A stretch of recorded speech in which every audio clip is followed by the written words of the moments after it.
ओम नमो भगवते वासुदेवाय।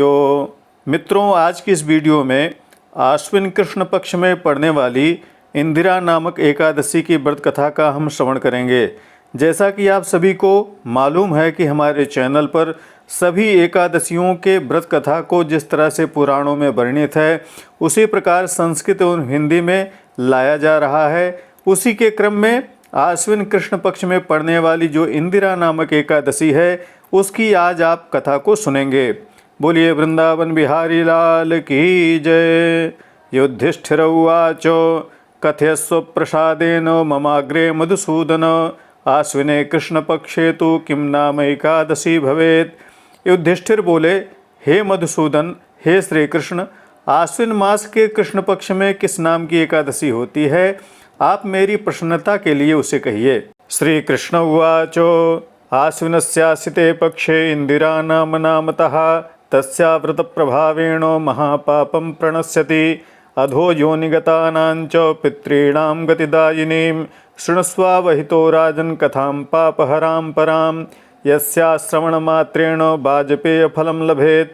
पुराकृतयुगे राजा बभूव रिपुसूदनः इंद्रसेन इति ख्याता पुरीं माहिष्मतीं प्रति स्वराज्यं पालयामासो धर्मेण यशसान्वितः पुत्रपौत्र समायुक्तो धनधान्य समन्वितः माहिष्मत्यधिपो राजा विष्णुभक्तिपरायणः जपन् गोविन्दनामानि मुक्तिदानि नराधिपः कालं नेति विधिवत् ध्यात्मस्य विचिन्तकः। एकस्मिन् दिवसे राज्ञी सुखासीने सदोगते अवतीर्यागमद्धीमान्नम्बरान्नारदो मुनिः तमागतमधिप्रेक्ष्य प्रत्युत्थाय कृताञ्जलिः पूजित्वार्घविधिना चासने सन्निवेशयेत। श्री कृष्ण बोले, आश्विन के कृष्ण पक्ष में इंदिरा नाम की एकादशी होती है। उसके व्रत के प्रभाव से महापातक नाश हो जाते हैं।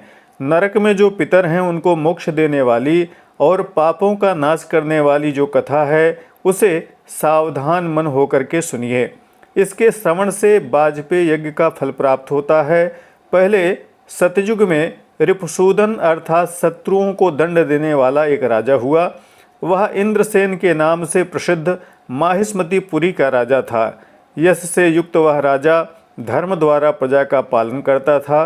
पुत्र पौत्र से युक्त और धन धान्य से युक्त माहिष्मती का वह स्वामी राजा विष्णु भक्त में परायण था।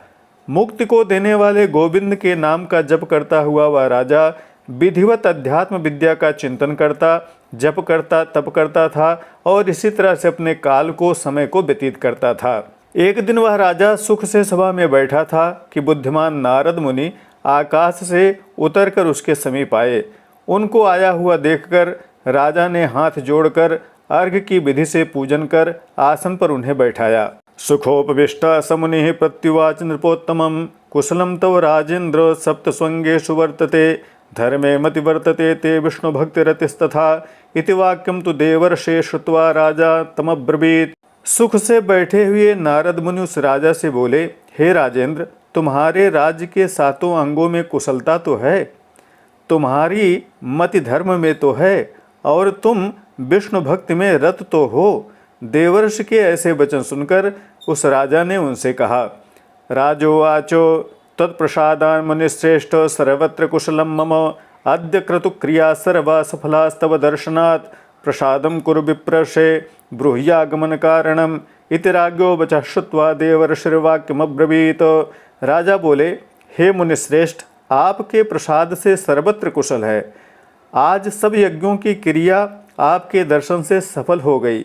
हे विप्रेंद्र, प्रसन्न होकर अपने आने का कारण कहिए। नारद उवाच श्रूयतां राजशार्दूल मद्वचो विस्मयप्रदं ब्रह्मलोकादहं प्राप्तो यमलोकं नृपोत्तमं शमनेनार्चितो भक्त्या उपविष्टो वरासने धर्मशीला सत्यवांस्तु भास्करं समुपासते बहुपुण्यप्रकर्ता च व्रतवैकल्पदोषतः सभायां श्राद्धदेवस्य मया दृष्टा पिता तव कथितस्तेन संदेशस्तम निबोध जनेश्वर इंद्रसेन इति ख्यातो राजा माहिष्मती प्रभु। राजा का ऐसा वचन सुनकर देवर्षि नारद बोले, हे राजशार्दूल, विस्मय को देने वाला मेरा वचन सुनिए। हे नृपोत्तम, मैं ब्रह्मलोक से यमलोक में गया, यमराज द्वारा भक्ति से पूजित हुआ।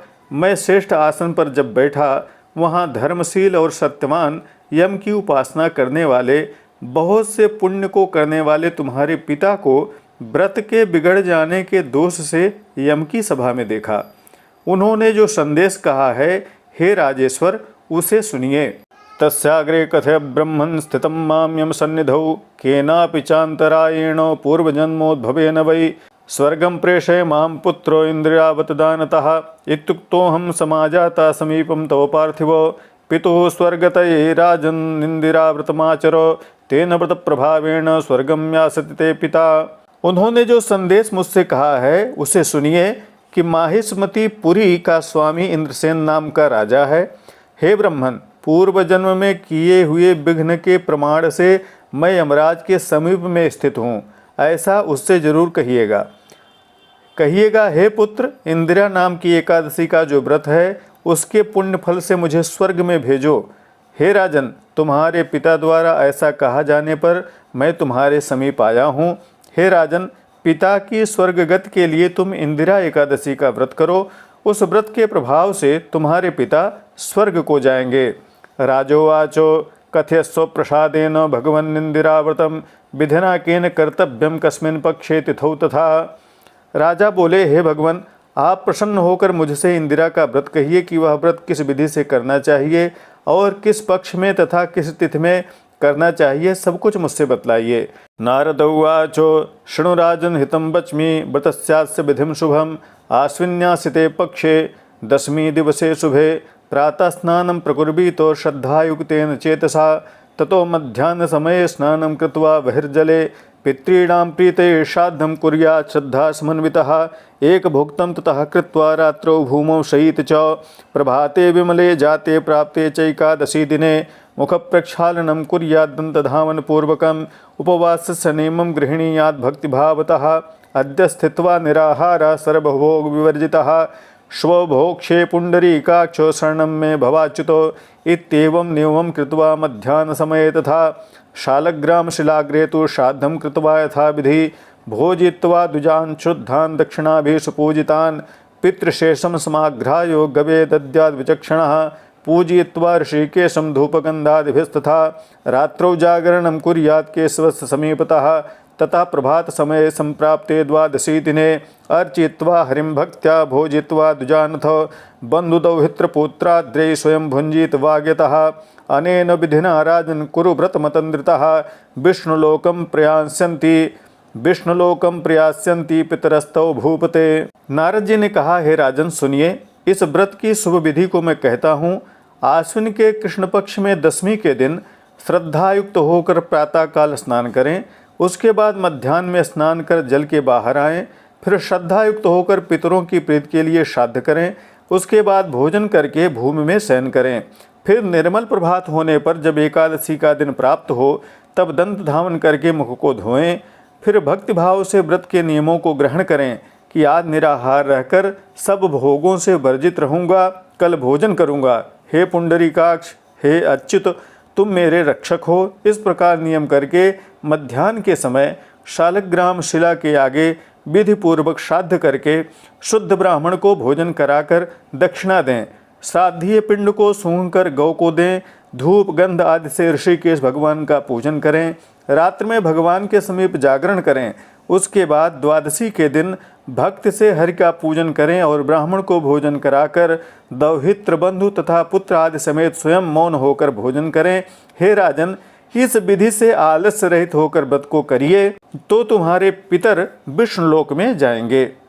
इत्युक्त्वा नृपतिं राजन् मुनिरन्तरधीयतो यथोक्त विधिना राजा चकार व्रतमुत्तमम् अन्तःपुरेण सहिता पुत्रभृत्य समन्वितः कृते व्रते तु कौन्तेय पुष्पवृष्टिरभूद्दिवः तत्पिता गरुणारूढ़ो जगाम हरिमन्दिरम् इंद्रसेनोऽपि राजर्षि कृत्वा राजमकण्टकं राज्यं निवेशतनयं जगाम त्रिदिवं स्वयं इंदिराव्रत माहात्म्यं तवाग्रे कथितं मया पठनात् श्रवणाच्चास्य सर्वपापै प्रमुच्यते भुक्ते निखिलान् भोगान् विष्णुलोके बसेच्चिरम्। हे राजन, इस प्रकार उस राजा से कहकर नारद मुनि अंतर्ध्यान हो गए। वह राजा उनकी कही हुई विधि के अनुसार उत्तम व्रत को करने लगा। रनिवास तथा पुत्रों और भृत्यों समेत राजा के व्रत करने पर हे कुंती पुत्र, आकाश से फूलों की वर्षा होने लगी। उस राजा के पिता गरुड़ पर चढ़कर विष्णुलोक में गए और इंद्रसेन राजर्षि भी अकंटक राज्य करके पुत्र को राज देकर आप स्वयं स्वर्ग को गए। यह इंदिरा व्रत का महात्म्य मैंने तुमसे कहा। इसके पढ़ने और सुनने तथा करने से मनुष्य सब पापों से छूट जाता है और विष्णुलोक में वास करता है। इस तरह से श्री ब्रह्मवैवर्त पुराण में आश्विन कृष्ण पक्ष की इस इंदिरा एकादशी के महात्म्य का वर्णन किया गया है। बोलिए वृंदावन बिहारी लाल की जय। आशा है आपने कथा को सुना होगा। अन्य लोगों को शेयर करना मत भूलिएगा। इसी तरह के प्रामाणिक व्रत पर्व त्योहार, ज्योतिष, वास्तु तथा ग्रह बाधा निवारण संबंधी जानकारियों के लिए बने रहें हमारे साथ। नमस्कार। जय विश्वनाथ।